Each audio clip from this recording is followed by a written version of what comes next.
to give my yes to you today. I choose.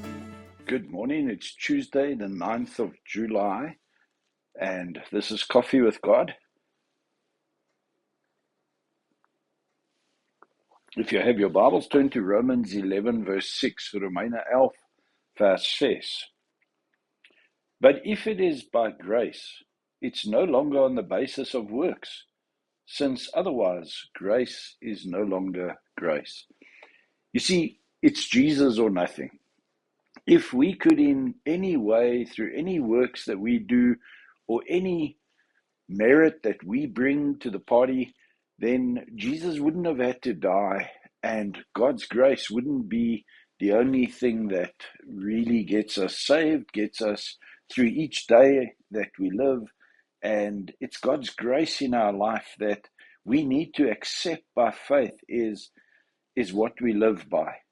Whether you're facing an operation, whether you're battling on a farm, whether your business is a bit slow at the moment, God's grace is what we need. It's not works on our part. You know, the important thing is when God looks at us, He takes us as we are. The label on our shirt is as is, or the old saying, when you buy a car, footsteps.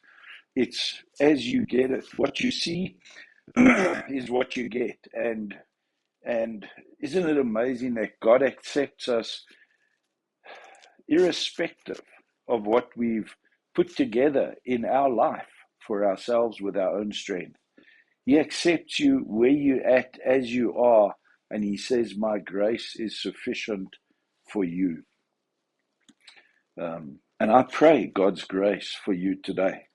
If you're lying in a hospital, if you're working, if you're going to school, starting up the new term, may God's grace be with you. May God's grace work through you. May God's grace strengthen and equip you, because it is by grace.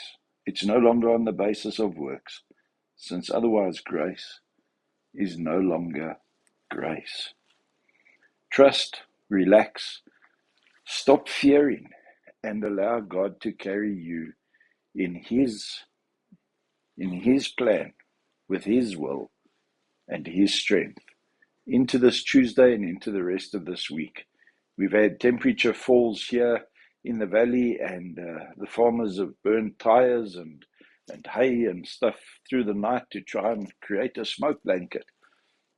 I pray that God's grace over your farm and over your life and into your future, into your finances, is what you will experience and know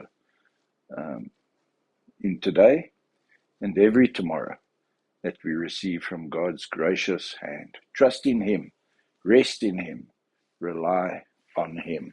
Have a wonderful, wonderful Tuesday.